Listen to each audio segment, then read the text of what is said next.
Leiamos a Bíblia, livro do Gênesis, capítulo 1, verso 1, e depois livro do Apocalipse, capítulo 21, verso 1, 22, verso 12 e verso 17.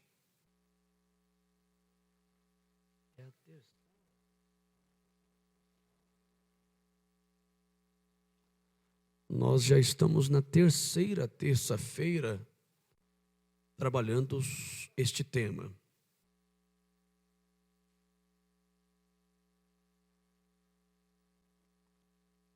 Gênesis capítulo 1, verso 1 diz assim: no princípio criou Deus os céus e a terra. Apocalipse 21, verso 1 diz assim: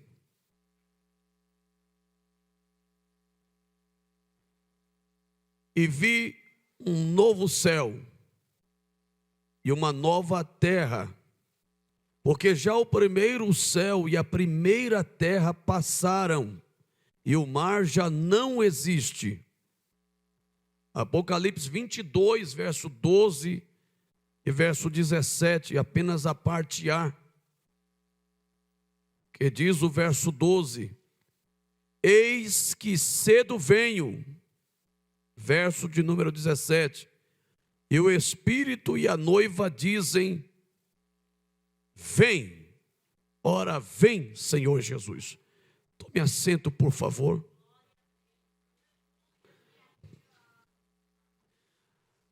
Meus amados irmãos, na terça-feira passada, nós fizemos uma rápida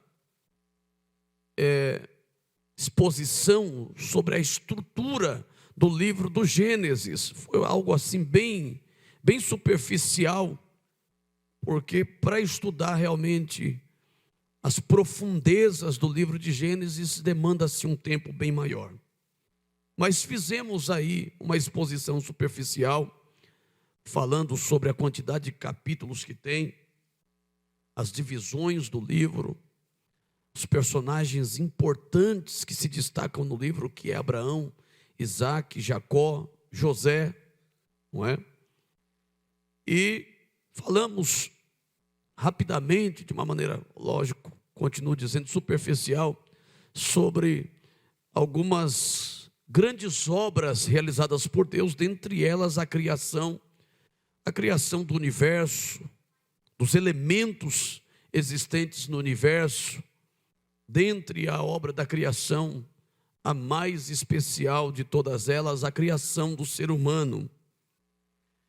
Porém, nós queremos hoje aqui, agora, trazer uma exposição, também não tão aprofundada, mas um tanto superficial, do livro do Apocalipse, para que nós possamos depois ver o paralelo que existe entre o primeiro e o último livro da Bíblia e, portanto, tomarmos posse da vida eterna pelo triunfo da igreja. Senão, é válido ressaltar que o autor do livro de Apocalipse foi João, o evangelista João, o apóstolo João, irmão de Tiago, filho de Zebedeu. Esse João aqui, também é interessante saber que ele escreveu, além do Apocalipse, ele escreveu o Evangelho, que leva o seu nome, o Evangelho de Jesus Cristo, que leva o seu nome, Evangelho segundo João, que é o quarto Evangelho da Bíblia, que é o Evangelho que se preocupa em falar sobre a divindade de Jesus, enquanto Mateus está preocupado, logicamente, sob uma coordenação do Espírito Santo, não é? Mateus, ele se atém a manifestar, a apresentar Jesus como rei, como descendente absoluto do trono de Davi, como rei, Jesus rei. Marcos, ele já, guiado pelo Espírito Santo, ele se preocupa em apresentar o lado servil de Cristo, apresentando Jesus como aquele que veio para servir e não ser servido, o Jesus servo. Lucas até por ocasião da sua competência como médico, das suas habilidades na área da medicina, seus conhecimentos, Lucas, além de tudo isso que já tenho aqui declinado, Lucas se preocupa em apresentar o lado humano de Jesus. Lucas, ele como um cientista da área da medicina, ele vem provando que Jesus não era somente Deus, mas que Jesus era 100% homem. Tanto é que é no Evangelho segundo Lucas que nós vamos encontrar mais vezes a expressão filho do homem, como aquele que veio da carne, nasceu em carne, como o verbo encarnado, Jesus como sendo um homem que sofreu, que padeceu, que sentiu as dores, fome, ele cansou, não é? Lucas vem trabalhando isso com maestria, mostrando, portanto, o lado humano de Jesus. João, por sua vez, então, o quarto evangelho, ele vai se preocupar não de apresentar um Jesus como rei, porque Mateus já fez isso. Ele não vai se preocupar em apresentar Jesus como aquele que veio para servir e não ser servido, porque Marcos fez isso. Também não vai se ater a falar da humanidade de Jesus Cristo, porque Lucas fez isso com muita maestria, com muita delicadeza. Então, já que ninguém falou da divindade de Jesus, agora sobrou para ele apresentar Jesus como sendo Deus entre os homens, o verbo encarnado, o Logos divino. E também ele vai escrever não só o Evangelho e o Apocalipse, mas também vai escrever 3 cartas, 3 epístolas que levam ao seu nome, que é a primeira, segunda e terceira carta escrita por João. O livro do Apocalipse, ele foi escrito, portanto, entre os anos 81 e 96 depois de Cristo. Foi exatamente ali na época em que o imperador Domiciano estava governando o Império Romano, não é? Um dos tais. Portanto, o período em que Domiciano reinava em Roma, não é? O nome dado ao livro em português é Apocalipse. Portanto, esse nome Apocalipse, ele vem de um termo grego que significa apocalipsis, que no grego vai significar revelação. Se você voltar o seu olho, os seus olhos para o primeiro versículo do Apocalipse, capítulo 1, versículo de número 1, você vai encontrar aí dizendo assim: revelação de Jesus Cristo, a qual Deus lhe deu para mostrar aos seus servos as coisas que brevemente devem acontecer, e pelo seu anjo as enviou e as notificou a João, seu servo. Mas nós tomamos, portanto, a primeira parte do versículo, que é revelação. É daí que sai, portanto, o nome do livro, que é Apocalipse, que significa revelação. Interessante, até para abrir um parênteses rapidamente aqui, falando em termos de comparação entre os livros, o primeiro e o segundo livro da Bíblia, Gênesis, e o último livro da Bíblia, que é Apocalipse. Gênesis, o nome Gênesis é em grego. Eu falei para os irmãos aqui que vem de Gênesis, que significa começo, origem, princípio, que é, portanto, uma transliteração ou o nome que é dado na Bíblia grega, mas no hebraico lá é Bereshit. Eu falei para os irmãos aqui a semana passada, e a palavra Bereshit é exatamente a palavra que vai ser encontrada no primeiro versículo do capítulo 1 de Gênesis. Olha que coisa interessante. No capítulo 1, versículo de número 1 de Gênesis, começa: no princípio criou Deus os céus e a terra. Ou seja, Bereshit bara Elohim et hashamayim ve'et hamai ve'et haares, que a palavra Bereshit significa princípio, começo. E o livro do Apocalipse, que tem por significado revelação, também começa no primeiro versículo do capítulo 1 de Apocalipse com a palavra que leva ao seu nome Apocalipse, que é revelação. Isso é importante a gente destacar. E eu quero dizer para os irmãos, assim pensando, que Deus nunca faz nada por acaso.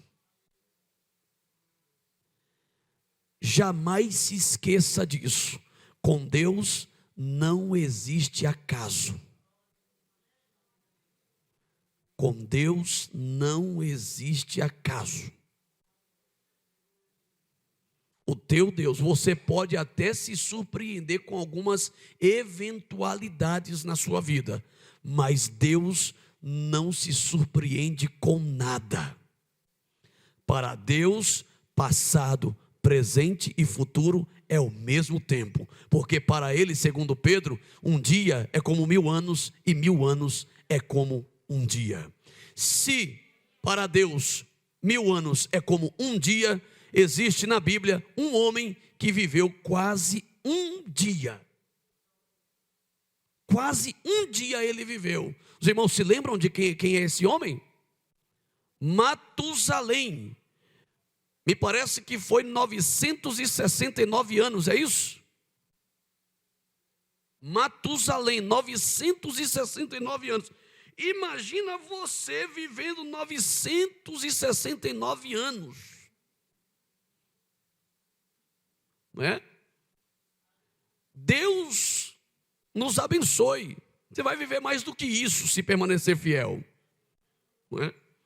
Então, um dia para Deus é como 1000 anos e 1000 anos é como um dia. Eu estou falando que para Deus não existe acaso e Deus não se surpreende com nada, exatamente para poder fortalecer a nossa fé e a nossa esperança de que Ele tem o controle de todas as coisas na mão. E por mais que a gente esteja passando por apuros, o nosso escape está em Deus. Deus sempre terá uma porta de escape para aqueles que confiam na sua palavra.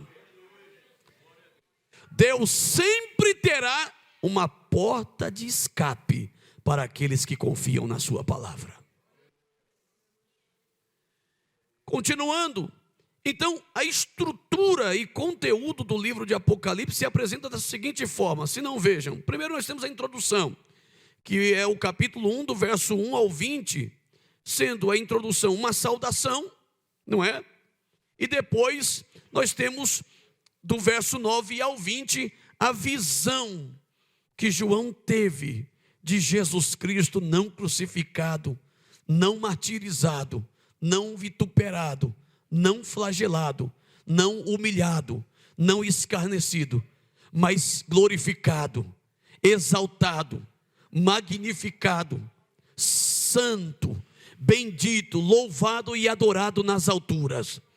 A visão celestial de Jesus Cristo ressuscitado, exatamente como Ele se encontra nos céus nesse exato momento. Mas eu vou ler, eu quero convidar você para ler comigo a visão que João teve de Jesus Cristo ressuscitado.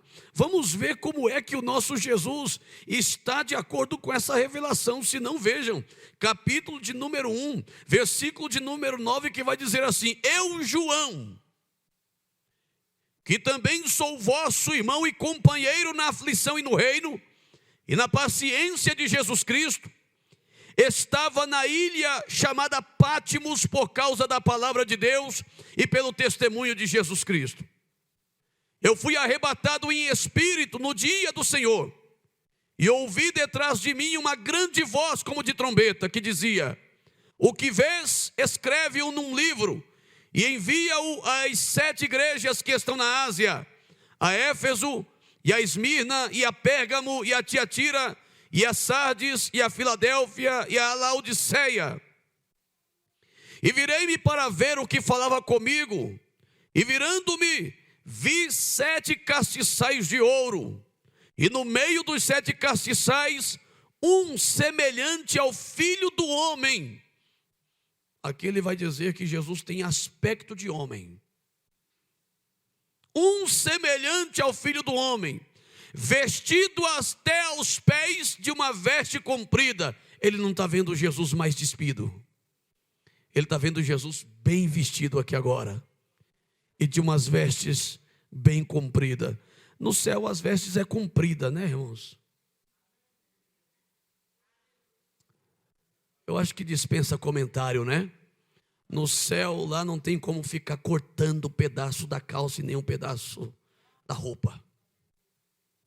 Se alguém tem costume de ficar usando roupa muito curta, o céu não é o seu lugar, porque lá é lugar de usar roupa comprida. Não é?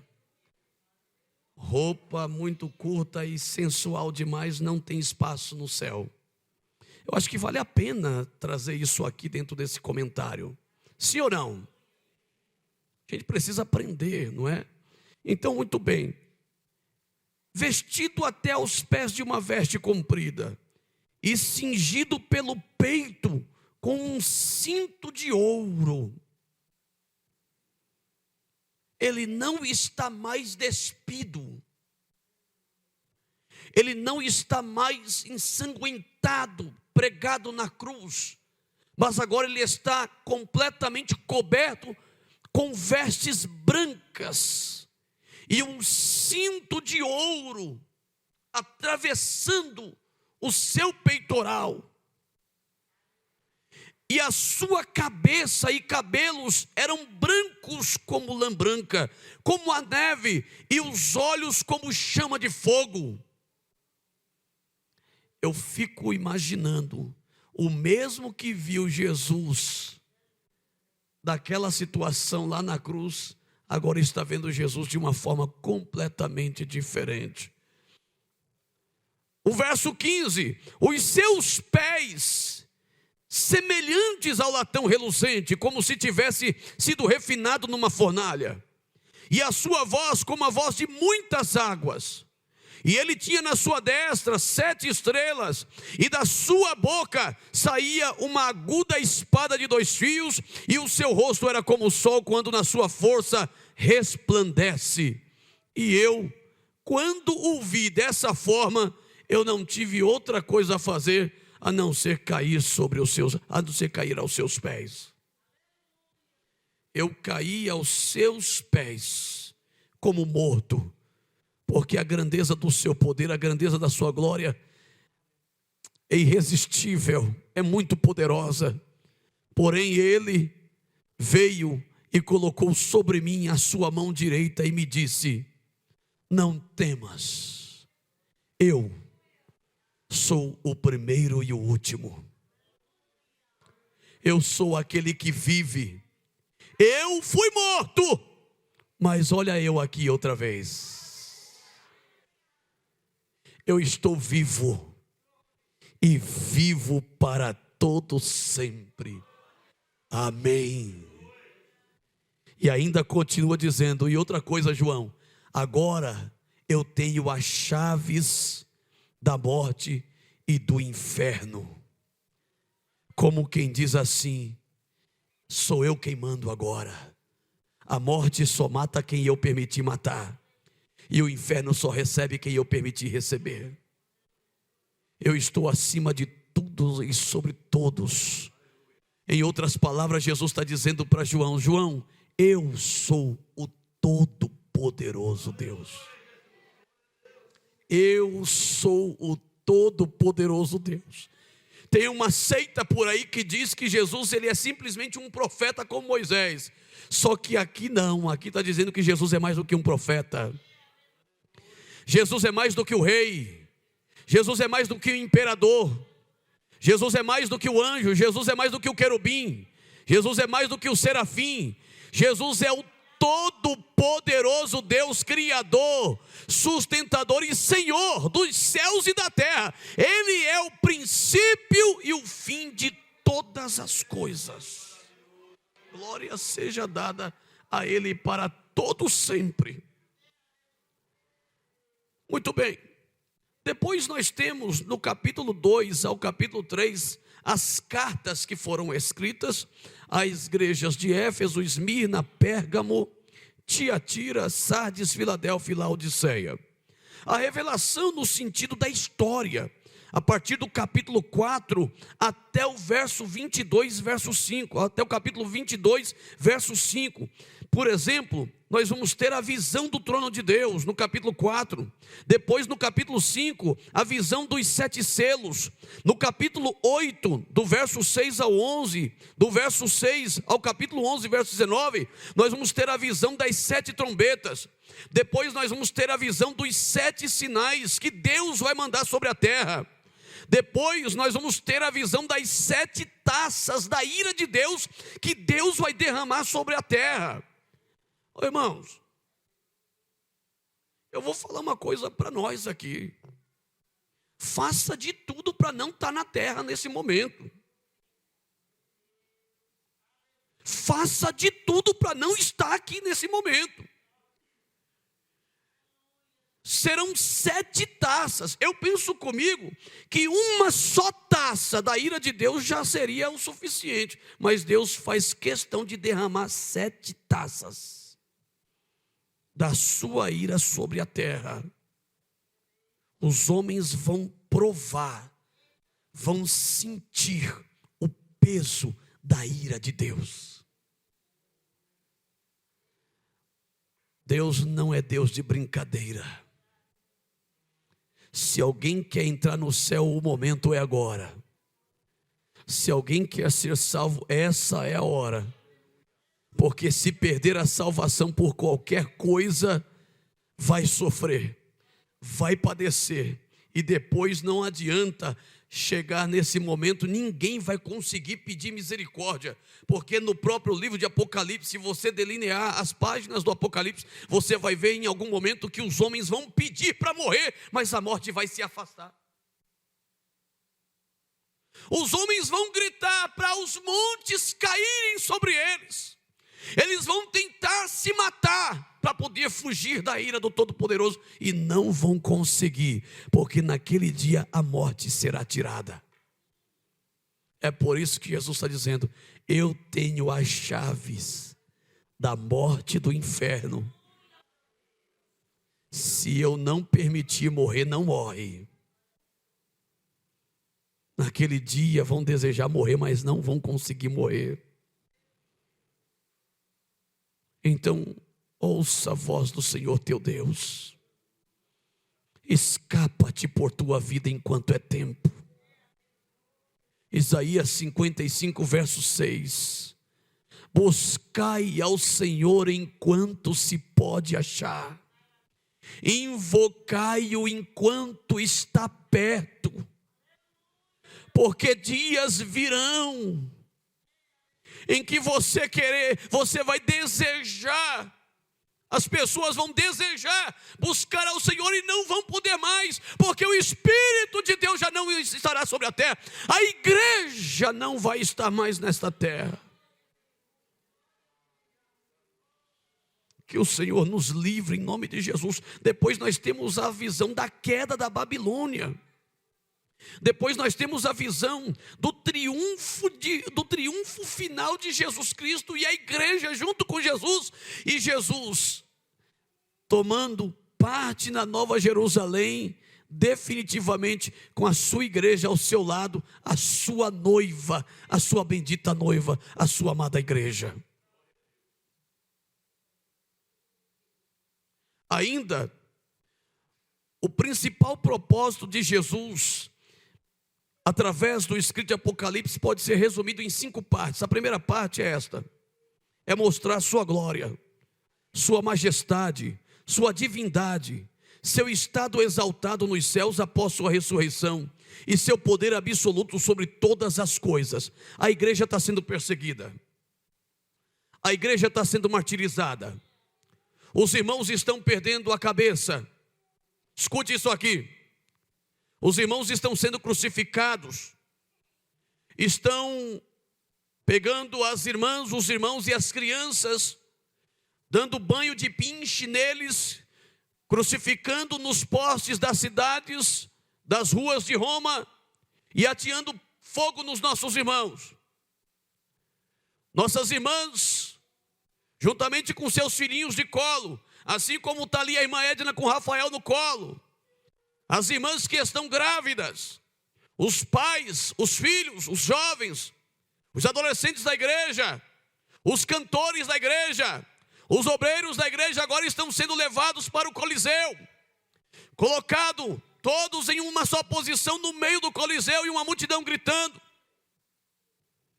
para que mate eles, para que soltem as feras, a fim de eles se satisfazerem, se alegrarem com aquele momento. Os leões estão vindo para comer os nossos irmãos, despedaçá-los. Enquanto isso, Jesus está dizendo: não temam. Fala para eles, João, não temerem. Fala para eles, João, não desistirem, porque eu ressuscitei. Vai lá, fala para eles como é que eu estou agora, João. Eu estou exaltado, João. Vai lá e fala para eles, tudo que eles estão passando por minha causa. Eles me viram morrer, eles me viram ser crucificado, mas vai e fala para eles, João, como é que eu estou, e eu estou preparando o caminho para eles. Fala para eles não desistirem. Fala para eles o quanto vale eles morrerem por minha causa. Fala para eles que vai valer a pena perder a cabeça. Fala para eles que vai valer a pena perder o pescoço. Parece que eu ouço a voz de um tal de John Hus, ou João Hus, como alguns queiram, que está sendo levado agora para ser queimado na fogueira. Colocam John Hus lá na fogueira. Porém, antes de tirá-lo da prisão, alguém vai lá interceder. Alguém vai lá falar para João Hus: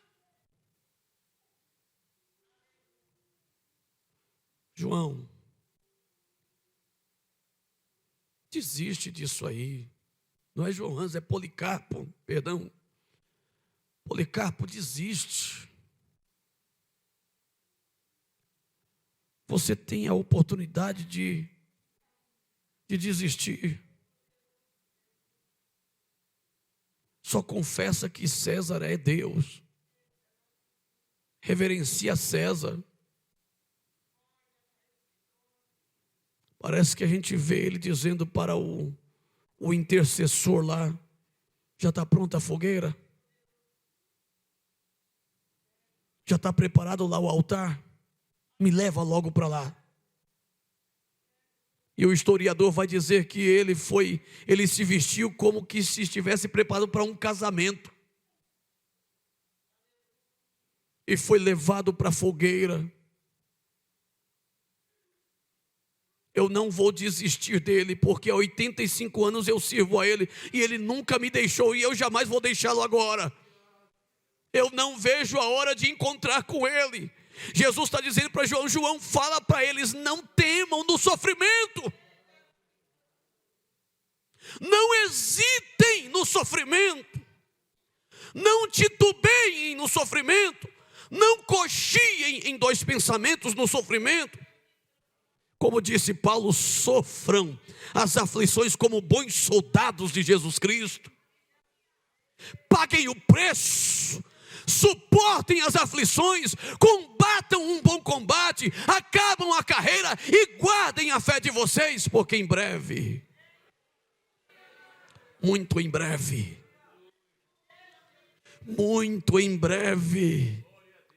Paulo vai dizer, me parece que, eu não lembro agora se é em Romanos, eu acho que em Romanos Paulo vai dizer que as aflições deste tempo presente não dá para se comparar com a glória de Deus que vai se revelar em nós.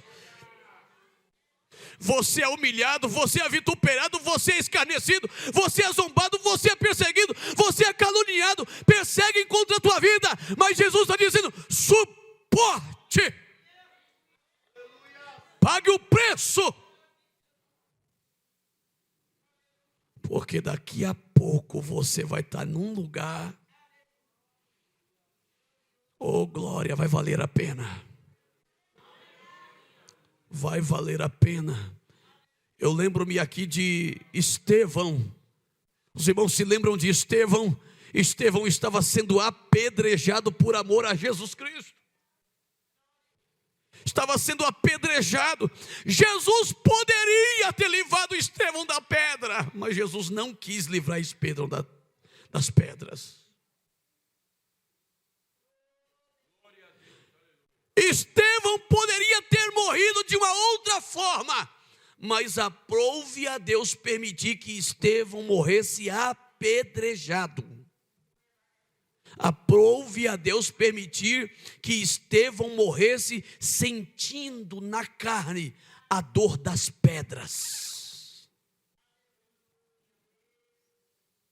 Só que para o servo de Deus nunca faltará um consolo. Nunca faltará um consolo. Quando Estevão estava morrendo, a Bíblia diz que Estevão teve uma visão, o céu se abriu. E Estevão contemplou Jesus Cristo de pé, à direita do Pai, de pé, como quem diz assim: vem que eu estou te esperando.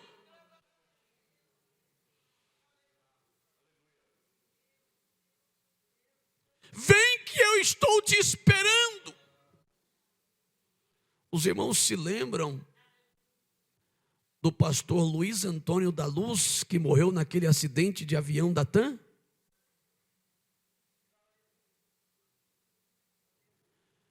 Eu não sei se vocês tomaram conhecimento, mas houve uma informação de que uma das peças que ele estava usando, não lembro agora se era o cinto, o que era, não queimou. Queimou tudo o resto, mas não queimou aquela peça. Eu não me recordo agora o que era. Depois eu fiquei pensando comigo, naquele momento em que o avião pegou fogo, que explodiu, o que o Espírito de Deus fez Luiz Antônio da Luz ver naquele momento? Em um piscar de olhos. Quando um crente está morrendo, irmã Laura, tomei conhecimento, uma amada irmã lá, guerreira, lá de Arujá, morreu há alguns anos, no leito de morte, antes de morrer, falando muito em outras línguas, disse que o ambiente onde ela estava jazendo, os anjos do Senhor estavam andando ao redor dela. E quem contou isso para nós disse que na hora que ela partiu, o rosto dela estava brilhando.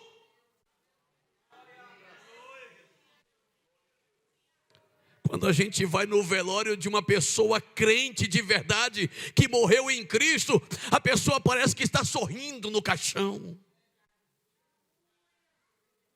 O semblante da pessoa brilha.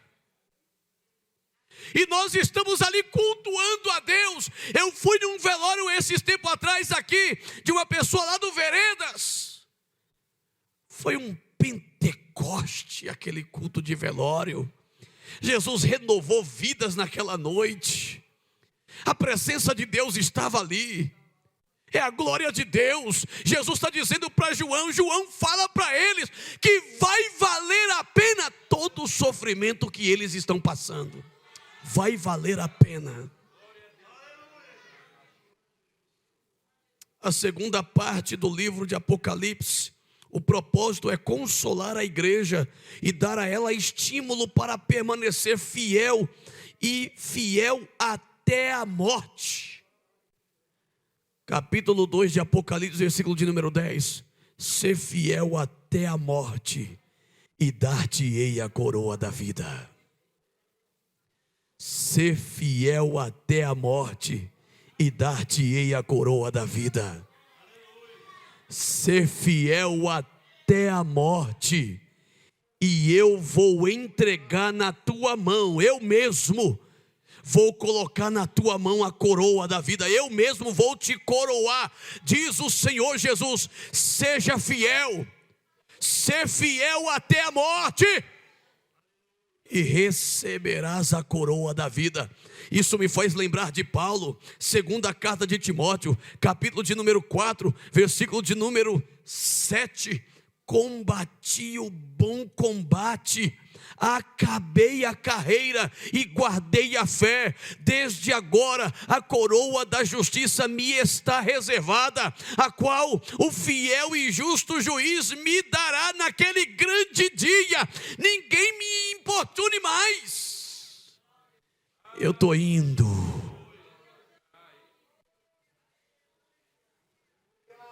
Como quem diz assim: quantas pedradas eu sofri, quantas perseguições, quantas pelejas, quantas humilhações, quantos açoites, quantas prisões por amor a Cristo. Olha as marcas no meu corpo por causa do evangelho dele. Quantas vezes tentaram me matar, as serpentes que me picaram, os salteadores, os inimigos que armaram emboscadas contra mim, quantas vezes? Mas o Senhor me livrou de todas elas e me trouxe até aqui. E me trouxe até aqui. Só que agora chegou o momento da minha partida e ninguém pode impedir isso. Vocês se lembram como foi que Paulo morreu? Decapitado. Paulo morreu decapitado. Arrancaram a cabeça de Paulo. Será que você consegue, na sua imaginação, eu não sei, vamos fazer um exercício mental nesse momento?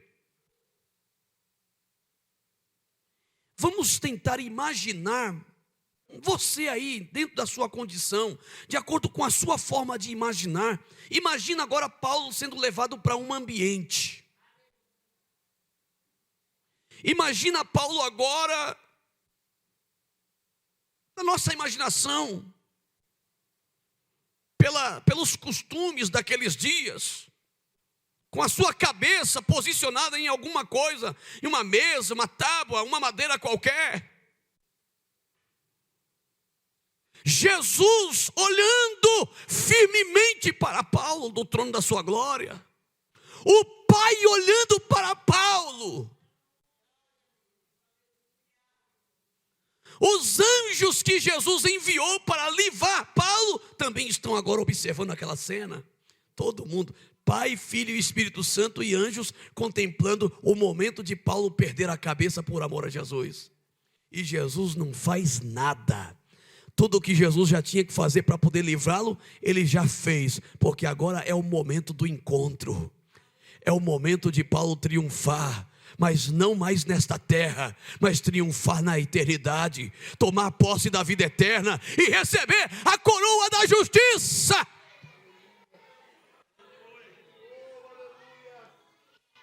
Agora imagina comigo, o que Paulo está pensando nesse momento em que estão segurando ele e o homem já está preparando a espada ou o facão ou o machado para poder decepar a cabeça de Paulo em uma tacada só.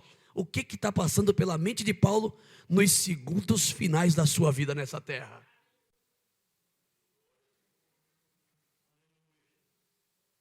Se fosse você, o que você faria? E se fosse eu? Você ia chorar desesperado? Ou você ia dizer, arranca logo essa cabeça, porque ele já está me esperando. E daqui a pouco eu vou ter uma cabeça novinha. E não vou só ter uma cabeça nova, mas ele mesmo já está de pé para me receber e colocar uma coroa na minha cabeça. Combati o bom combate. Nós estamos de uma época em que o amor por Deus já se esfriou no coração de muita gente. As pessoas perderam a paixão por Cristo, perderam a paixão pelo Evangelho, perderam a paixão de buscar a face do Deus eterno. As pessoas já não têm mais comprometimento com as coisas espirituais. Tem muita gente querendo entrar no céu, mas não quer pagar o preço para entrar no céu. E eu já falei várias vezes nessa casa, e volto a repetir, sob a unção do Espírito de Deus: o céu é lugar de sofredor, céu é lugar de quem paga preço, céu é lugar de quem tem cicatrizes da guerra. Céu não é lugar de quem gosta de viver um evangelho confortável. Céu não é lugar de pessoas que não gostam de pagar o preço no joelho. Céu é lugar de quem carrega no joelho a marca da oração, da boca no pó. Lá é o lugar de quem chora. Céu é lugar de humilhado. O céu é lugar daqueles que sofreram e foram vituperados por amor a Jesus Cristo. Amados irmãos, céu é o lugar daqueles que realmente amam Jesus de verdade. E eu vou dizer uma coisa para todos nós aqui nessa noite: acredite se quiser, Jesus conhece você. Jesus me conhece. E Jesus está observando você e eu. E Ele sabe até que ponto nós estamos verdadeiramente dispostos a pagar o preço por amor a Ele e tomarmos posse da vida eterna. Até que ponto nós estamos dispostos a renunciar à nossa vida por amor a Jesus.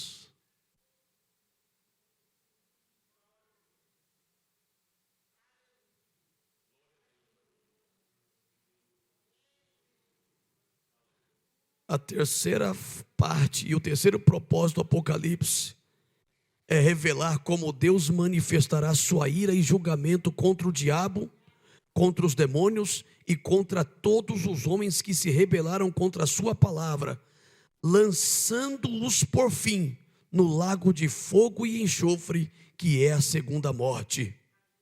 A quarta parte deste livro e o quarto propósito principal deste livro é Jesus Cristo, exaltado nos céus, receber a sua igreja no salão celestial e efetuar o seu casamento com ela, na presença do Pai e de todos os seus santos anjos. É onde Ele vai dizer: vinde a mim, benditos de meu Pai. Vinde a mim, benditos de meu Pai. Vinde a mim, benditos de meu Pai, tomai por herança o reino dos céus que vos está preparado desde a fundação dos séculos do mundo. Vinde a mim. Imagina Jesus dizendo: vem, Josafá, vem a mim, bendito meu. Jesus olhando para você e recebendo cada um de vocês: vinde a mim, pode passar. E lá vai nós passando. Tem um hino que diz: vale a pena negar os prazeres deste mundo, não é? Vale a pena negar os prazeres deste mundo. Vale a pena pagar o preço, gente. Vale a pena pagar o preço, vale a pena passar uma hora de joelho. Vale a pena você vir aqui e pagar o preço. Vale a pena você suportar a aflição, vale a pena.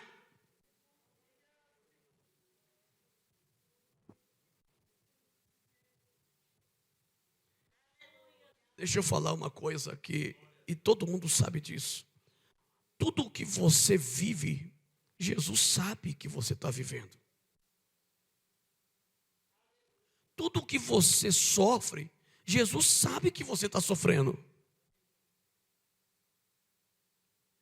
E eu vou falar uma coisa: não é propósito de Deus te tirar do sofrimento, mas é propósito de Deus te fazer crescer no meio do sofrimento, te dar experiência no meio do sofrimento, é de te dar revelação das coisas divinas no meio do sofrimento. Porque, mais uma vez eu repito, o céu é lugar de sofredor, O céu é lugar para quem ama Jesus de verdade, e quem ama sofre, quem ama paga o preço. Então Jesus no sofrimento quer te dar visões celestiais. No sofrimento Jesus quer te fazer entender muita coisa que você ainda não entendeu. Foi lá quando João estava sozinho na ilha de Patmos, isolado, que Jesus decidiu dar a revelação do Apocalipse. E é lá, na sua casa, quando você está sozinho, sofrendo, amargurado, é exatamente aí que Jesus quer te dar grandes revelações. A quinta parte, na verdade, é Jesus dando uma resposta triunfante contra a seguinte pergunta: quem é que manda no mundo? Jesus está perguntando: quem é que manda no mundo? Os tiranos? Os senhores da terra? Ou sou eu quem mando em todas as coisas? Jesus está perguntando: quem é que manda no mundo? Quem é que tem o globo terrestre na palma da mão? Quem é que sustenta as estrelas dos céus e todos os astros nas galáxias? Quem é que sustenta? Quem é que tem a chave da morte e do inferno na mão e diz morte vai e diz morte não vai? Quem é que manda? Jesus está perguntando: quem é que manda? Jesus está perguntando: quem é que pode? Quem é que faz e desfaz? O Senhor está perguntando: quem é que faz e desfaz?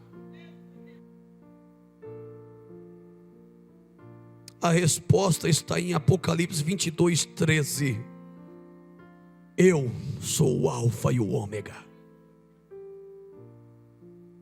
o primeiro e o último, o princípio e o fim. Eu, Jesus, enviei o meu anjo para dar testemunhos destas coisas a vocês nas igrejas.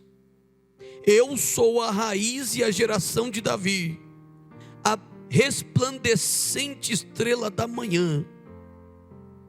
Quando eu passo por aqui, eu me recordo de Malaquias capítulo de número 4, versículo de número 2, que diz assim: mas para vós que temeis o meu nome, nascerá o sol da justiça. Jesus, ele é o sol da justiça, ele é a resplandecente estrela da manhã.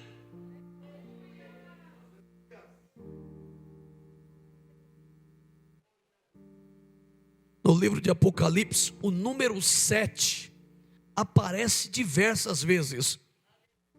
Se não, veja: 7 anjos, 7 cabeças, 7 candeeiros, 7 chifres, 7 diademas, 7 Espíritos de Deus, 7 estrelas, 7 igrejas, 7 flagelos, 7 montes, 7 olhos, 7 reis, 7 selos, 7 taças, 7 tochas de fogo, 7 trovões e 7 trombetas que serão tocadas. Para encerrar, Apocalipse 22, versículo de número... Abra Apocalipse 22 mais uma vez, por favor.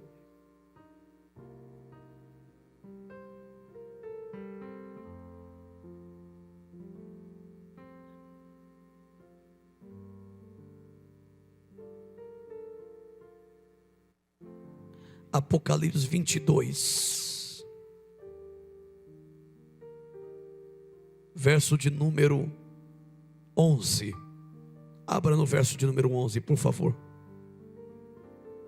Acompanhe a leitura atentamente, com muita devoção. Quem é injusto, faça injustiça ainda. E quem está sujo, suje-se ainda. E quem é justo, faça justiça ainda. E quem é santo, santifique-se mais. Verso 12. Eis que cedo venho, e o meu galardão está comigo para dar a cada um segundo a sua obra. Eu sou o Alfa e o Ômega,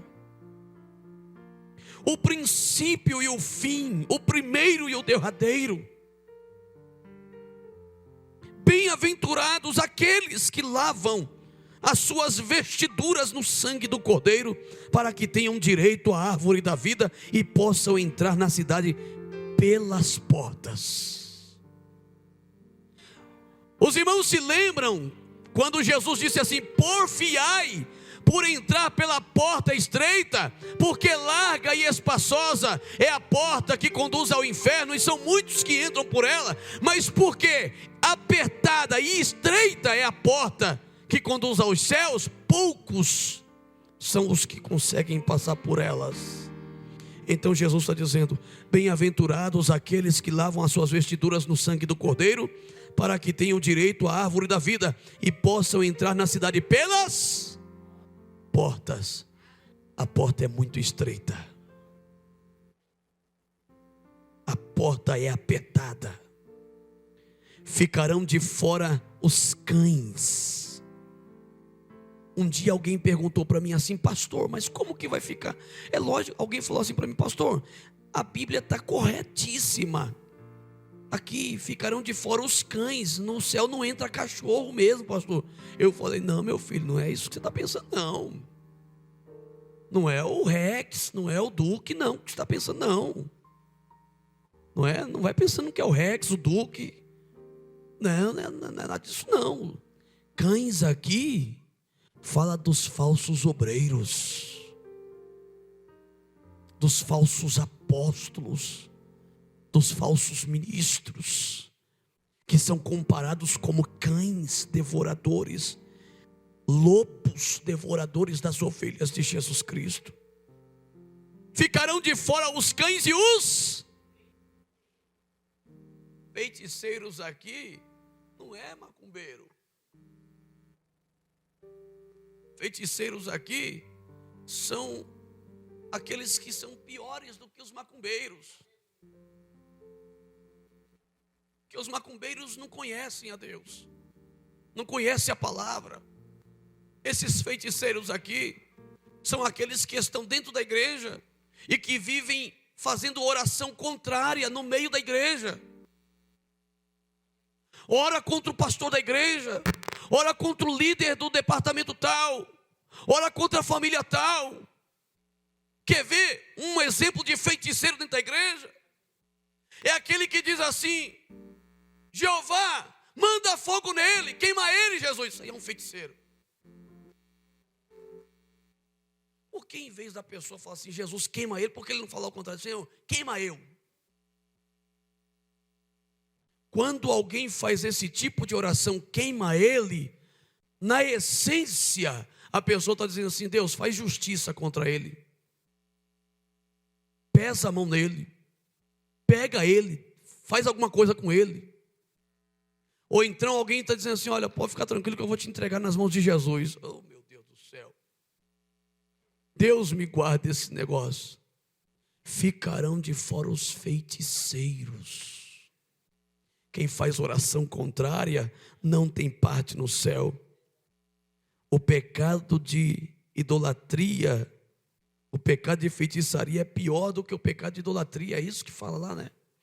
A desobediência é pior do que o pecado de feitiçaria. E os que se prostituem, e os homicidas, e os idólatras, e qualquer que ama e comete a mentira. Mentira santa. Porque se você disser que tem mentira santa, então você está santificando Satanás. Eu já vi crente dizendo: mas uma mentira santa não tem problema. É só para evitar. Vai evitar o quê? Vai para o lago de fogo. No céu não entra mentiroso.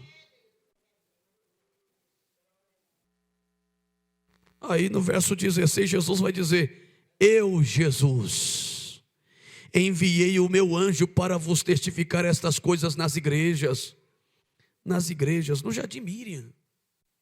Eu sou a raiz e a geração de Davi, a resplandecente estrela da manhã. E o Espírito e a noiva, a esposa, dizem: E quem ouve, diga. E quem tem sede, venha. E quem quiser, tome de graça da água da vida. Amém. Se coloque de pé, por favor.